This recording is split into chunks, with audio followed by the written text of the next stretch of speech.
Assalamu alaikum warahmatullahi wabarakatuh. Thank you everyone for being here. I hope everyone had a good night's rest. So they'll be ready for another hopefully stimulating panels and sessions for the second day. The title of the panel, first panel of the second day is International, nope, sorry, that's the second, that's the first day. Scientific practices and debates in and around the Gulf. We have 3 speakers for this panel, and I will introduce them to you right now. The first speaker is Dr. Jörg Matthias Determann. Dr. Determann is currently a faculty member in the Liberal Arts and Sciences program at Virginia Commonwealth University in Qatar.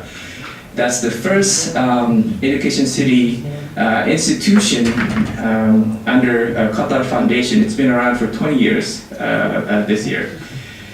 He teaches courses such as the Art of Historical Detection in Science and Society, among others.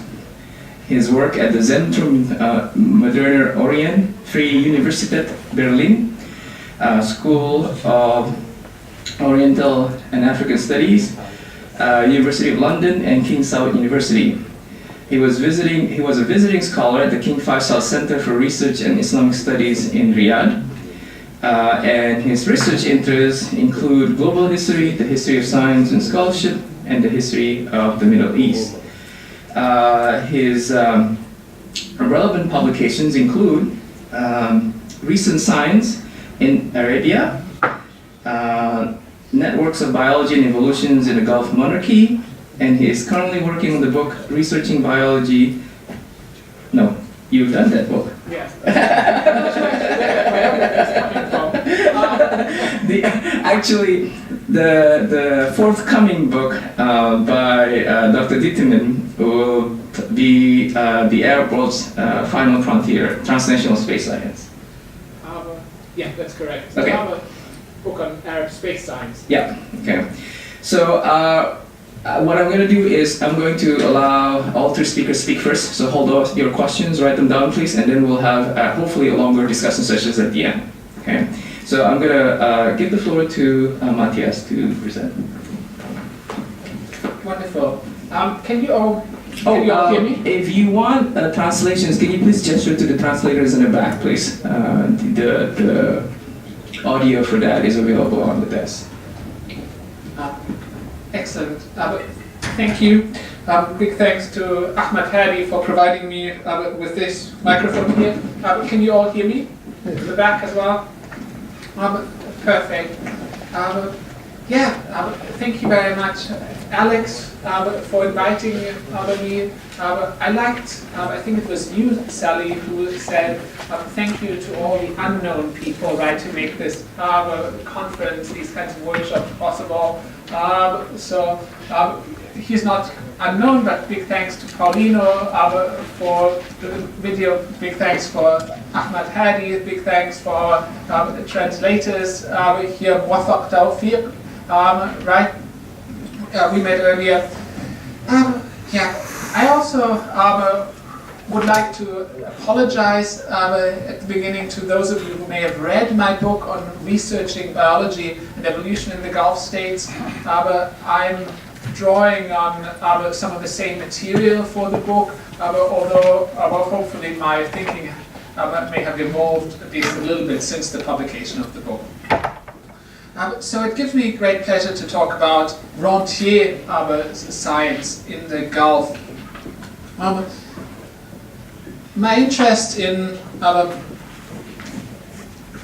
science in the Gulf had to do with an interest in evolution. Hamid, you rightly described evolution as one of the flashpoints of science and religion. And yesterday we mentioned evolution quite a bit already, so I don't want to repeat many of the same points. However, I would just like to say that unlike in the Pakistani case, for instance in the Saudi case, arguably there is more hostility towards the theory of evolution. I just want to cite a fatwa here from the Saudi General Presidency of Scholarly Research and Iftar, a fatwa that responds to the question هناك من يقول إن الإنسان منذ زمن بعيد كان قردا وتطور فهل هذا صحيح وهل من دليل? So the question is, there are some who say man a long time ago was an ape and evolved, and is this correct, and is there evidence? And the fatwa from this official Saudi body says هذا القول ليس بصحيح والدليل على ذلك أن الله بين في القرآن أطوار خلق آدم فقال تعالى إن مثل عيسى عند الله كمثل آدم خلقه من تراب. So basically the fatwa says no, this human evolution is not correct, and then the fatwa basically refers to the stages of the creation of Adam in the Quran, and basically quotes the Quran as saying that God created Adam out of what is called in Arabic turab, which one can translate as soil or earth. So there is this hostility towards evolution, and human evolution in particular.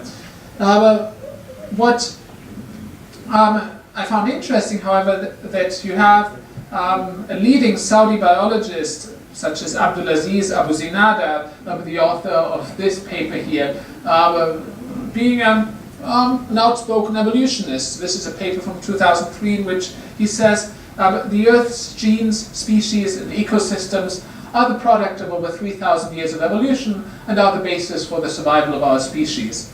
Now, it doesn't speak about human evolution specifically, but it basically acknowledges the centrality of evolution to life on Earth overall.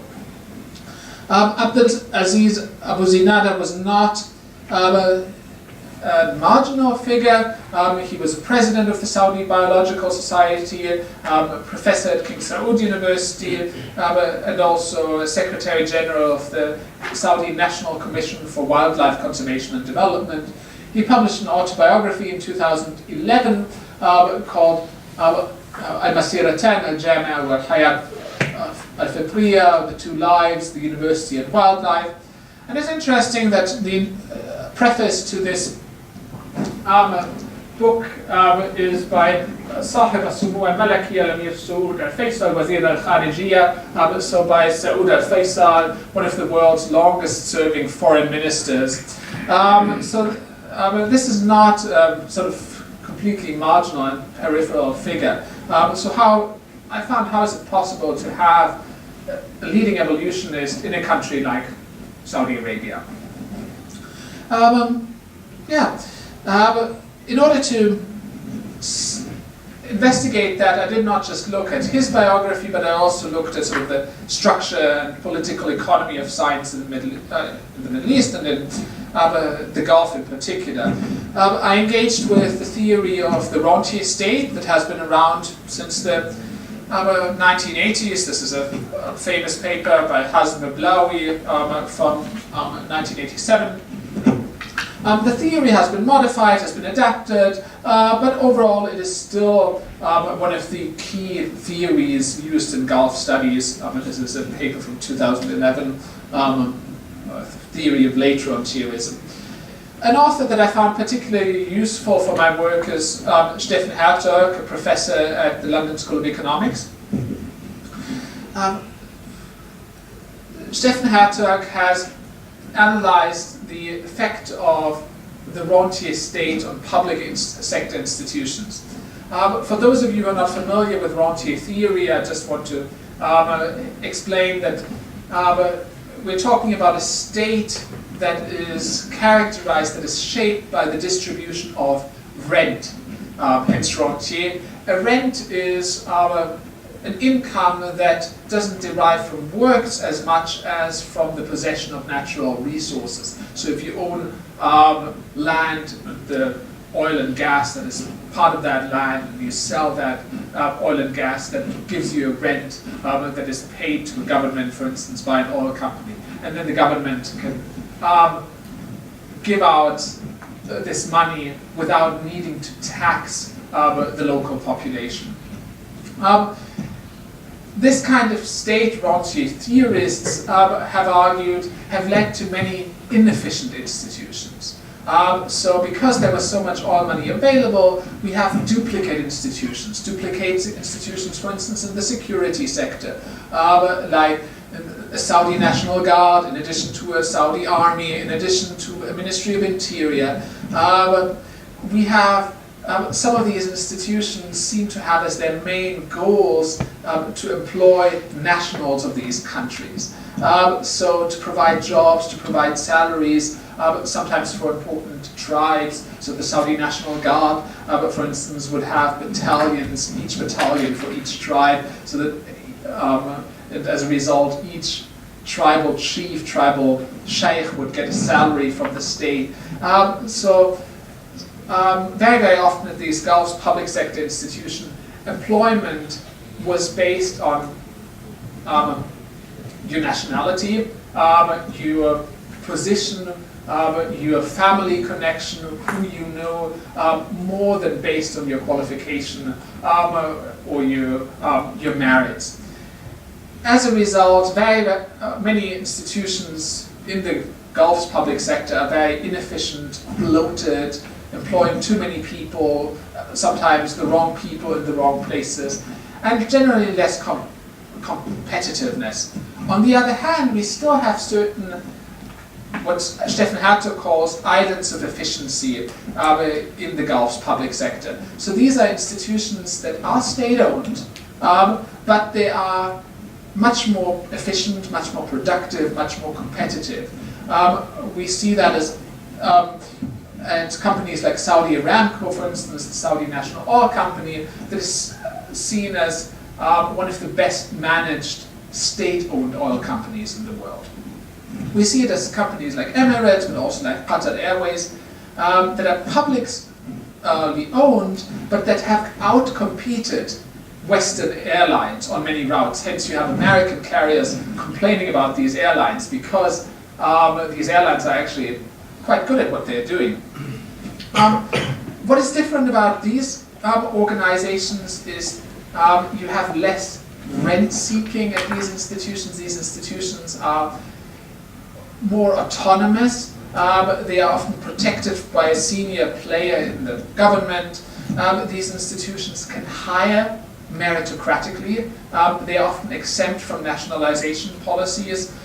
So a company like Emirates isn't forced to hire huge amounts of Emiratis regardless of qualifications. They can sort of choose to hire the best people, even if the best person is a foreigner or a person from not quite the right family, and so on. And these institutions are also given a clear mandate to, for instance, produce profits and to execute certain projects, for instance. Now, I'm taking this body of theory from Stefan Hertog and I'm applying it to the field of science.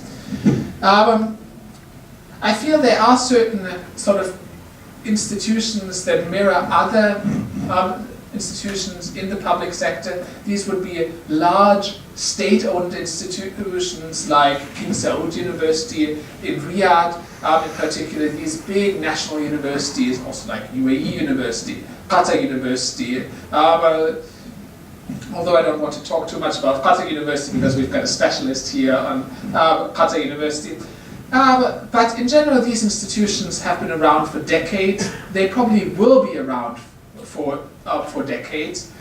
They employ a lot of nationals. They also have a lot of nationals as students, so they're not going to go away. They're very integrated into local society.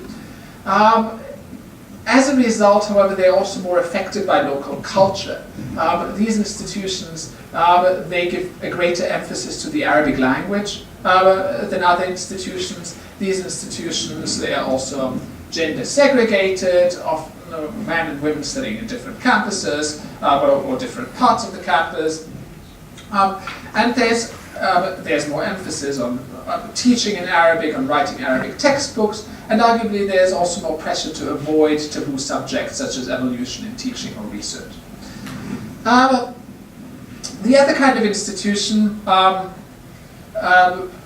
call them sort of a scientific island of efficiency. These are institutions that are in some ways more precarious. These are institutions that haven't been around for so long, such as KAUST, King Abdullah University of Science and Technology, opened in 2009. The campus was constructed, interestingly, not by a ministry, but by another island of efficiency, Saudi Aramco, that I mentioned earlier. Another example would be the foreign branch campuses of institutions. Here I've got a picture of Weill Cornell. Again, Tanya Kane is the expert here, so she could probably talk much more about that. In general, just like Emirates Airline is given a lot of autonomy and given a mandate to produce, to be productive and be exempt from certain policies such as emiratizations. These kinds of institutions, they often have their own operating agreements. And that these operating agreements shield an institution like Weill Cornell from, let's say, a Supreme Education Council or from the Ministry of Education to some extent. It also shields these institutions a little bit from other aspects of local culture. So institutions like KAUST or Weill Cornell, they can teach co-educationally. They can teach in English. They have arguably a little bit more freedom to sort of teach, research, evolution, and have to, I don't know, have less, they have to worry less about sort of other local taboos. These institutions also exist not just at universities, but also in research centers. An example that I've looked at in my own book on researching biology and evolution is the National Wildlife Research Center in Saudi Arabia. This is an institution that is not entirely removed from, let's say, Saudi general religious culture. You can see verses of the Quran, for instance, at the top of this sign. However, in general, this institution is quite removed from religious scholars in Riyadh. This research center is inside a reservation, and the reservation itself is or wildlife reserve is an area that protects animals and plants from the encroachments of human society. This reserve, where the National Wildlife Research Center is itself at a distance from Ta'if, and Ta'if itself is at quite a distance from Riyadh. We still have some of the same patterns of Gulf society. We see these patron-client relationships, however with less bureaucracy. So instead of having a very bureaucratic Ministry of Education, for instance, overlooking and regulating an institution, one has a single patron, such as Prince Saud al-Faisal, the aforementioned foreign minister, who is interested in a specific research outcome, such as breeding Hubara bustards, which are the main prey in falconry. He would then act as the patron for Saudi biologists, such as Abdulaziz Abu Zinada. And Abdulaziz Abu Zinada would then make a contract with an expert on, for instance, Hubara breeding. And in that case, this would be Reneco, a French company that would then manage the Wildlife Research Center according to international standards, without worrying for a long time about evolution, without worrying about Saudization of the workforce, without worrying about having to segregate according to gender, so the research center, men and women could mix freely. And you have quite interesting work on evolutionary adaptations taking place there. The National Wildlife Research Center included an ecophysiology lab. This laboratory, for instance, found that sand gazelles are way more adapted to the desert than camels. Sand gazelles are able to shrink their hearts and livers, then they need to breathe less often, and by breathing less often they can preserve more water. This research by often foreigners who become visiting scientists at the National Wildlife Research Center. But this research is then put into a larger context of research into evolutionary adaptation. So for instance, this is a paper that looks at adaptation of metabolism along an aridity gradient, so looking at animals at different grades of aridity, so in different kinds of deserts, non-deserts. And this research would also look at 3 minutes, excellent. This research would also be interested in evolutionary lineages. Here, for instance, you can see lines of descent, phylogenetic trees. To conclude, however, so we have these two kinds of institutions. And so we have these longer-lasting state institutions that these big national universities that have been around for a long time and will be around for a long time. These institutions that have a lot of connections with local society, but as a result, they also have to respect cultural, religious taboos to a greater extent. On the other hand, we have these scientific islands of efficiencies. These are institutions that are more precarious. They have to rely on the renewal of an operating agreement, the renewal of an interest by a single patron. So it's not clear whether a foreign branch campus here will be around for as long as Qatar University, or it's not clear that KAUST of Saudi Arabia will go on, be much and be active for as long as other Saudi universities. However, as I've shown, these institutions are a little bit freer to engage in research and teaching into sensitive topics. And in conclusion, I would like to argue that I think for the biggest challenges that the Gulf countries face, we need collaborations between these two institutions, the more nimble, agile, more precarious ones, and the longer lasting but more constrained institutions. And this research has to some extent taken place, for instance, on climate change. This is an article published in the Saudi Journal by Joseph Williams. He is one of those visiting foreign researchers at the National Wildlife Research Center who collaborated with researchers at King Saud University and Taib University. And he found, for instance, that the body temperatures of important desert animals, such as the oryx, are already at the upper lethal limit. Now, and this raises concerns with climate change over the course of the 21st century, where we see an increase in air temperatures, and that raises the question, will the oryx and other important desert species be able to adapt, or will they not be able to cope with air temperatures for above 50 degrees Celsius? So in the end, I would like to refer back to that presentation by the QNRF representative, Abdullahi, yesterday, who talked about the collaborations that we need, for instance, inside Qatar. So I think for the best and most innovative research into evolution, we need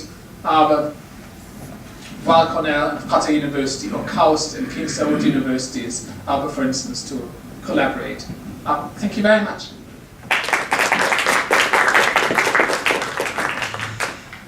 Again, I ask that the audience hold their questions, please. We're going to continue with the second speaker.